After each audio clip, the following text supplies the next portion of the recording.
네, 지난 시간에 이어서 포커스인 2부에서도 김광호 공인회계사를 모시고 세금 보고에 관련된 내용 여러분들께 자세히 알려드리겠습니다. 네, 안녕하십니까? 예, 안녕하세요. 네, 지난 시간에 이 바뀐 세법이 있다고 말씀을 예. 하셨는데 이 바뀐 세법에 있어서 저희가 특히나 주의해야 될 사항이 있다면 어떤 것들이 있을까요? 예. 사실 이번에 바뀐 개정 세법하고는 상관이 없습니다만 네. 한 2년 전에 바뀐 규정이 하나 있었는데 네. 그게 아직도 많은 분들한테 혼선을 일으키는 것이 있다면 개인 납세자 번호와 관련된 규정입니다. 네. 개인 납세자라고 하는 것은 네. 미국의 체류 신분에 따라서 소셜 번호를 받지 못하는 분들이 계시거든요. 네. 대표적으로 이제 서류 미비자 신분들을 네네. 포함을 해서 네. 이런 분들이 미국에 소득이 있을 경우에 네. 그 소득을 가지고 세금 보고하기 위해서는 네. 소셜 넘버가 없기 때문에 IRS에 납세자 번호를 신청을 해서 발급을 받게 됩니다. 네. 그래서 본인도 그렇게 신고하고 세금 보고하는 나는 소셜 넘버가 있는데 내 아내라든가 자녀분들이라든가 이렇게 가족이 소셜 넘버가 없을 경우에는 네. 그런 세금 보고에 이름을 올릴 수가 없어요. 네. 그러면 공제 혜택이 줄어들기 때문에 그런 가족들도 납세자 번호를 신청을 해서 같이 이제 세금 보고를 하게 되는 그 번호가 네. 이제 개인 납세자 번호 ITIN이라고 약자로 부르는데 네네. 이게 전에는 소셜 넘버처럼 한 번 발급되면 영원히 쓸 수가 있었습니다. 네. 근데 그러다가 보니까 이제 문제가 생겨서 네. IRS가 이제 규정을 바뀌는 바람에 이게 어떤 문제가 생겼는데요? 한 번 이 서류 미비자 분들 같은 경우에는 이제 신분이 네. 없다 보니까 그 납세자 번호를 신청해서 받지 말아야 되는 이런 세제 혜택들을 받다 보니까 사회적으로 이슈가 된 적이 몇 년 전에 그렇군요. 있었습니다. 네. 그래서 그거에 대한 반응으로 IRS가 오케이 앞으로는 그러면 신원 확인 같은 것들 5년에 한 번씩 확인을 하고 네. 갱신을 해주겠다라고 해서 앞으로는 5년마다 한 번씩 갱신을 해줘야 된다는 규정이 있었는데요. 그런데 이제 갱신을 해야 되는 ITIN 번호, 납세자 번호 소지자들이 그동안 이제 이사를 다니시면서 네. 또 어떤 애는 세금 보고를 하시다가 어쩔 때는 또 못 하시다가 네. 그러다 보니까 IRS가 이 발송해준 이 갱신 서류를 못 받는 경우가 많아요. 네. 그러면 자기도 모르는 사이에 이 번호가 익스파이어 돼버리면 네. 세금 보고를 해도 IRS가 받아주질 않습니다.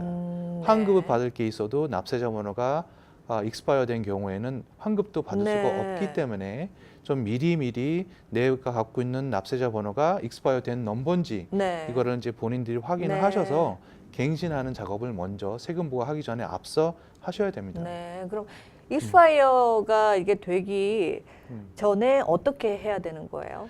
일단 이 납세자 번호도 9로 시작하는 소셜 넘버랑 비슷하게 뭐 999, 88, 4444 이렇게 세 자리, 두 자리, 네 자리로 이어져 네. 있거든요. 지금까지 이 익스파이어된 그 납세자 번호는 그 중간 자리가 네. 70번부터 82번까지의 번호 중간 자리가 이미 다 익스파이어가 됐어요. 그래서 네. 이런 분들은 스스로 알아서 갱신을 해야 되는데 갱신을 하기 위해서는 그 W7이라는 서류가 있습니다. 네. 처음에 아마 납세자 번호 신청할 때 작성해서 제출했던 그 서류랑 동일한 서류인데 거기에 이제 신원 확인 서류와 함께 가서 갱신을 먼저 해야지 세금 보고를 받아줍니다. 반드시 확인을 해야 되는 절차가 있나 맞습니다. 보네요. 예, 네. 예. 그 온라인으로 들어가서 그렇게 봐야 되는 거예요? 온라인으로 할 수가 없고요. 네. 왜냐하면 신원 확인 서류가 같이 들어가야 되기 때문에 네. 우편으로밖에 이게 또 접수가 안 돼요. 그래서 프로세스가 또 한 2개월에서 한 3개월 정도 네. 걸리는 작업입니다. 네. 그래서 좀 주의를 하실 필요가 있을 것 가장 같습니다. 뭐 전문가와 상의하는 게 가장 올바른 예, 방법이겠네요. 맞습니다. 예, 네. 예. 그리고 또 이제 바뀐 세법에서 특히 뭐 이슈가 될 만한 어떤 내용들이 있나요? 예. 그동안 이제 언론에서 많이 알려졌던 게 이 개정 세법에 의하면 네. 2018년부터 적용되는 옛날에는 우리 주정부, 시정부에도 세금을 납부합니다. 네. 인컴 텍스, 소득세도 납부하지만 뭐 세일즈 텍스도 납부하고요.